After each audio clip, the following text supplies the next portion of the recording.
Good morning जी। जैसा कि आपको पता है कि आज है संडे, तो हर संडे को मेरी एक राइड होती है, मगर आज मेरी राइड नहीं है, सबसे बड़ी चीज़।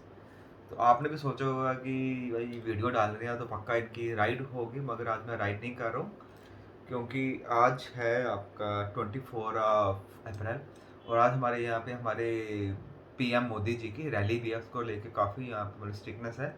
तो कुछ रूट्स को इन्होंने बंद किया हुआ है आज, मतलब कि प्रॉपर वहाँ पे गाड़ियाँ शारी नहीं जा रही हैं क्योंकि उनकी रैली को लेके।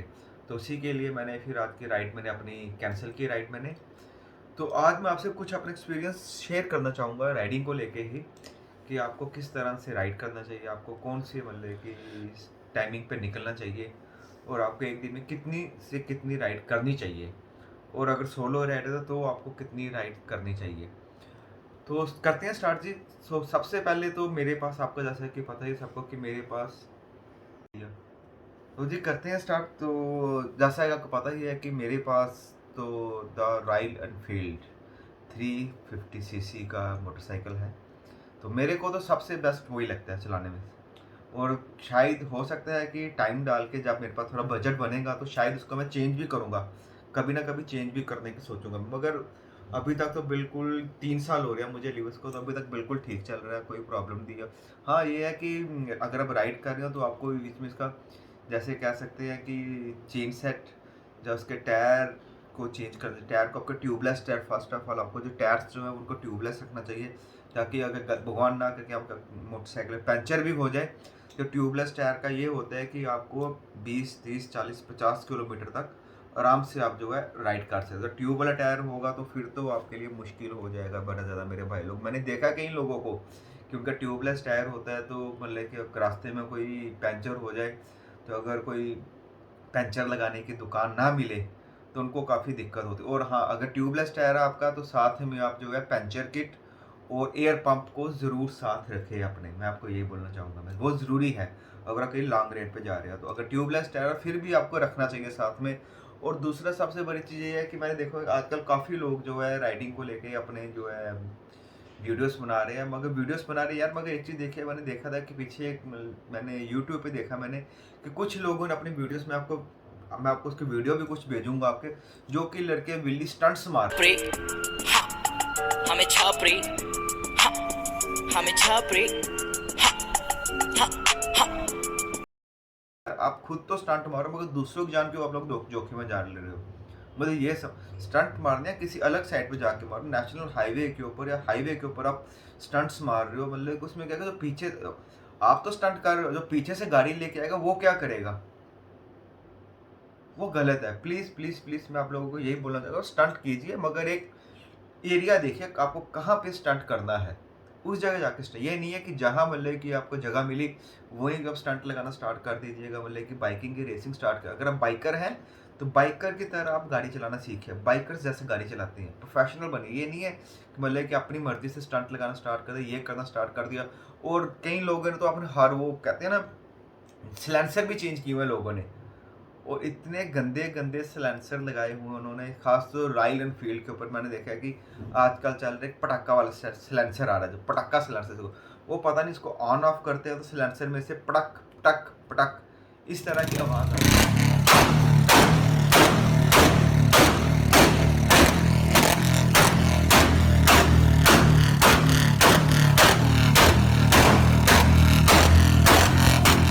तो वो काफ़ी गंदी है यार। कोई चल रहा है, कुछ चल रहा है, कोई हार्ट का मरीज हो, कुछ किसी को प्रॉब्लम हो, तो जब वो एकदम से सोने का तो उसको मतलब कि स्ट्रोक सा कह सकते हो कि लगता है बंद, ओ यार ये क्या हो गया।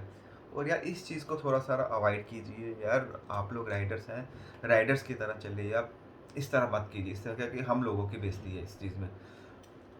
और उसके बाद हम चलते हैं राइडिंग टिप्स के ऊपर। अब चलते हैं, ये तो आप बोलेंगे यार काफ़ी ज़्यादा बोल रही हैं इसको लेके, क्या करूँ यार, आदत से मजबूर हूँ बोलना भी पड़ता है।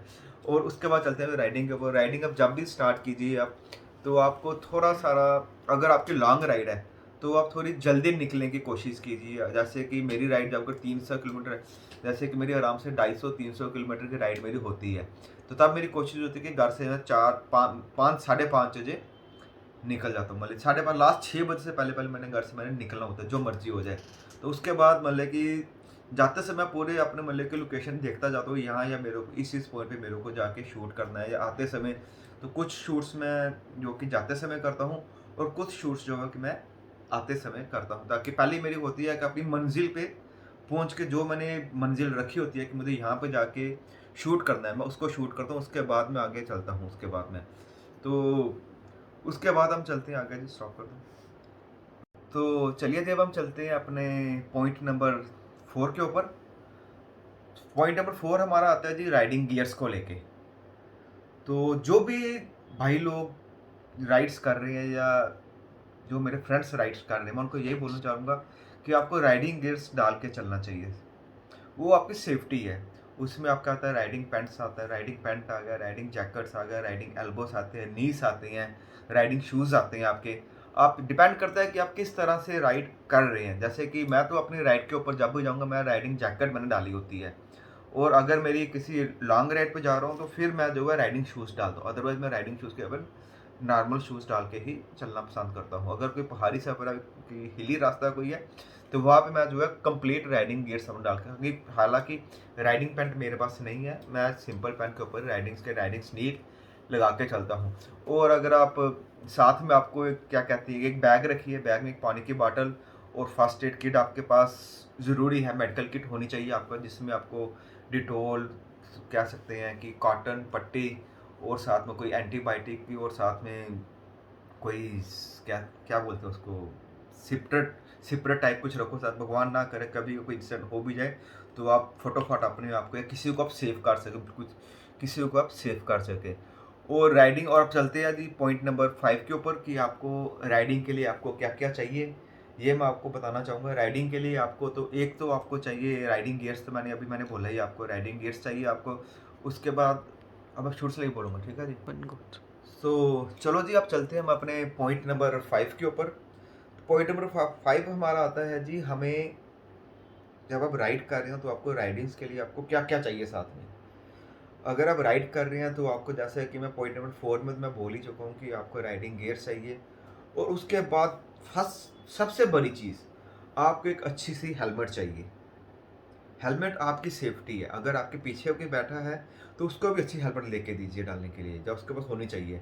ये नहीं होता है कि आपने हेलमेट जो पीछे बैठा उसको हेलमेट ना डालिए, क्योंकि आप राइडिंग कर रही हैं, तो आप तो सेफ है ही हैं, जो आपके पीछे बैठा है आपने उसको भी सेफ करके चलना है।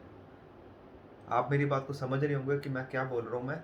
एक आपको ये, उसके बाद आपको एक अच्छा सा कैमरा चाहिए साथ में, जैसा कि मैं बोली जो कैमरा चाहिए। टैन बैग अगर आपके पास हो, शॉर्ट राइड है तो आपको कोई मैं ये नहीं बोलूँगा कि आपको टैन बैग चाहिए, आप कोई भी बैग ले सकते हैं जिसमें आप अपना राइडिंग का एक्सेसरी रख सकते, जैसे कि कैमरा हो चुका है, समझो कि चार्जर, मोबाइल चार्जर, वॉलनट आपका हो गया, पानी की बॉटल होगी, एक टॉवल साथ में रखिए आप, और सनस्क्रीन लोशन साथ में रखिए, क्योंकि राइडिंग करते समय काफ़ी ज़्यादा धूप होती है या कुछ होता है, तो आपको जो है सनस्क्रीन लोशन साथ में आपको रखना चाहिए। आपको सनस्क्रीन लोशन, ये देख आपको शायद मेरी बाजू मिल ही रही होगी, ये देखिए कितनी ज़्यादा टैनिंग हो चुकी है मेरे को सनस्क्रीन। हालांकि मैं सनस्क्रीन लोशन यूज़ करता हूँ, फिर भी ये कह सकते हैं सनस्क्रीन लोशन आपको जो ज़्यादा नहीं भी तो 40 to 50% आपकी बॉडी को प्रोटेक्शन करेगा सन से आपको। और उसके बाद अगर आप राइडिंग कर रहे हो तो आपको एक अच्छा सा अगर यूट्यूब ब्लॉगर हैं तो आपको एक एक्शन कैमरा चाहिए, एक अच्छा सा, जो कि मैं आपको ये नहीं बोलूँगा कि आप गोप्रो 10 लीजिए, 9 लीजिए, कुछ भी, डिपेंड ऑन योर बजट कि आप कौन से बजट का कैमरा लेते हैं। बाकी आपका मोबाइल हो तो आप मोबाइल से भी शूट कर सकते हैं, मगर जो ब्लॉगिंग आप जो है एक्शन कैमरे से कर सकते हैं, वो आप मोबाइल से भी कर सकते हैं। और आपको साथ में चाहिए जी, डिपेंड करता है कि आप कितनी राइड कर रहे हैं। चलिए बंद कर दो। तो ये भी हमारा टिप्स कंप्लीट हो चुका है। उम्मीद है कि आपको मेरी मतलब कि जो मैं आपको मेरी बातें पे आप शायद कुछ लोग गौर करने की कोशिश करेंगे कि मेरा क्या कहने का मतलब है आपके लिए। और चलते हैं आप अपने टिप्स नंबर 6 के ऊपर। टिप्स नंबर 6 में आपको बोलूँगा कि हर एक ब्लॉगर का एक ड्रीम होता है कि वो एक, कहते हैं ना कि एक जन्नत जिसको कह सकती है, कमल्ले की स्वर्ग की राइड करें। और वो राइड आती है जी, आपको मैं बोलूँ तो लेह मनाली। उसके बाद वो राइड आती है जी सिक्किम की राइड, आप चले जाइए। ये 2 राइड्स हैं जिनको कि आप कह सकते हो कि या फिर हिमाचल आप चले जाइए घूमने के लिए। ये एक ऐसी राइड्स हैं कि जो एक हर एक जो यूट्यूबर आपका कह सकते हैं या आपका मोटर ब्लॉगर कह सकते हैं आप, वो ये राइड करना पसंद करता ही करता है। इवन कि मेरे को इस समय 2 साल हो रहे हैं मुझे इस समय राइडिंग के ऊपर। तो अभी मेरे कि पिछले से पिछले साल भी कोविड था और पिछले लास्ट ईयर तो कोविड था ही। मैं फिर भी नहीं जा सका लेह के लिए। तो इस साल का मेरा प्लान है कि अगर भगवान ने चाहा तो मैं इस साल स्टार्टिंग ऑफ मई में एक जो है जम्मू से लेह से मनाली की एक ड्रीम राइड जो मेरी कह सकते हैं मैंने इस साल कर दी है मैंने। चाहे मैं सोलो में करूँगा, चाहे मेरे साथ कोई पार्टनर होगा, मेरा है कि इस साल मैंने राइड। और सबसे बड़ी चीज़ अब जो मैं जो सोलो राइड स्टार्ट कर चुका हूँ। अब मतलब कि पहले था मेरे को कि नहीं यार सोलो में नहीं, मगर अब मुझे मतलब कि आदत डाल चुका हूँ कि सोलो राइड करने की। सोलो राइड भी करनी चाहिए, मैं ये नहीं बोलूँगा सोलो राइड नहीं, आपको सोलो भी करनी चाहिए और आपको जो है ग्रुप में भी राइड करनी चाहिए। मुझे ज़्यादा जो है कह सकते हैं कि ज़्यादा बड़ा ग्रुप मुझे पसंद नहीं है। इसमें आपको ग्रुप में राइड कीजिए और ले जाने के लिए फ़र्स्ट ऑफ ऑल आपको जो है कंप्लीट आपको तैयार होके जाना चाहिए। वहाँ के आपको जहाँ जम्मू से आपको श्रीनगर का टेम्परेचर तो आपको बिल्कुल नॉर्मल मिलेगा 35 टू 40 डिग्री। श्रीनगर से आगे आपको जंजीला पास, लचूला पास आ गया, नथुला पास आ गया, उसके बाद करगिल, द्रास जो कि वर्ल्ड का जो है सेकंड नंबर पे आता है, जो कि कोल्डेस्ट प्लेस जिसको बोला जाता है। वहाँ के जाने के लिए आपको गर्म कपड़े चाहिए, आपको लिप्स आपको अच्छी सी एक लोशन चाहिए, साथ में आपको जो है पूरी आपको मेडिकल किट चाहिए, आपको पूरी आपके पास एक्सेसरी होनी चाहिए आपको, ताकि आपको रास्ते में आपके पास पूरा मैप होना चाहिए कि आपको कितने दिन की आपको ये राइड कर, कम से कम ये जो है 10 से 12 दिन की राइड आपकी बनती है। अगर जम्मू से जाएंगे, जम्मू से एक दिन में पहुंचेंगे आप श्रीनगर या सोनमर्ग पहुंचेंगे। दूसरे दिन आप जो करेंगे, दूसरे दिन आप जाएंगे या श्रीनगर, आप सोनमर्ग से आप करगिल जा सकते हैं या फिर आप कह सकते हैं कि ले जा सकते हैं। और एक दिन विजिट करने में, एक दिन आप लेह में रेस्ट कीजिएगा और उसके बाद आप चले जाइए जी। एक दिन आप श्रीनगर से, लेह से आप जो है वहाँ की लोकल साइट जो उसको आप जो है विजिट कर दीजिए। जैसे कि आपका श्री पंत साहब गुरुद्वारा आ गया, रिवर आ गई वहाँ की, वो लेह पैलेस आ चुका है, लेह मार्केट आ चुकी है, इन सब को आप कवर कर सकते हैं। और चौथे और पाँचवें दिन आप खरदुंगला पास चले जा सकते हैं, वर्ल्ड हाईएस्ट पास जिसको बोला जाता है। आप वहाँ, आप तो खैर सेकंड नंबर पे आ चुका है, पहले इसको जो है वर्ल्ड का हाईएस्ट पास जो है बोला जाता है, खरदुंगला पास को बोला जाता था। उसके बाद जो आपका Pangong lake, Nubra valley. Pangong lake तो आपको पता ही है कि वर्ल्ड सबसे मस्त लेकों में से उसको बोला जाता है। उसके लिए तो कहते हैं ना कि एक शब्द ही नहीं है बोलने के, उसको क्या हम बोले, मतलब कि जाके ही पता चलता आदमी को क्या चीज़ है वहाँ पे। एक दिन आप चले जाइए, आप नुब्रा वैली चले जाइए, नुब्रा वैली में आपको जो है डेजर्ट ऊंट्स मिलेंगे, डेजर्ट कैमल जिनको कहा जाता है, जो कि 2 कूब वाले, जिनको कूब बोलते हैं, उनके आपको कैमल मिलेंगे राइड में। वो आपको पूरे वर्ल्ड में कहीं नहीं मिलेंगे, सिर्फ आपको नुब्रा वैली में ही, नुब्रा डेजर्ट वहीं पे ही आपको मिलेंगे। उसके बाद आप आपको सरचू, जिस्पा, मनाली आप आ सकते हैं और मनाली से फिर आप अपनी राइड को एंड कर सकते। और सबसे बड़ी नथुला पास, चांगला पास आ गया। उसके बाद आपका चांगला, हालांकि मुझे इतना तो पता नहीं है, जब जाऊंगा तभी पता, चांगला पास आ गया, वो काफ़ी अच्छा। उसके बाद आपका रोहतांग पास आ गया। और फिर आपका आप तो अटल टनल भी है देखने के लिए, काफ़ी कुछ है आपको।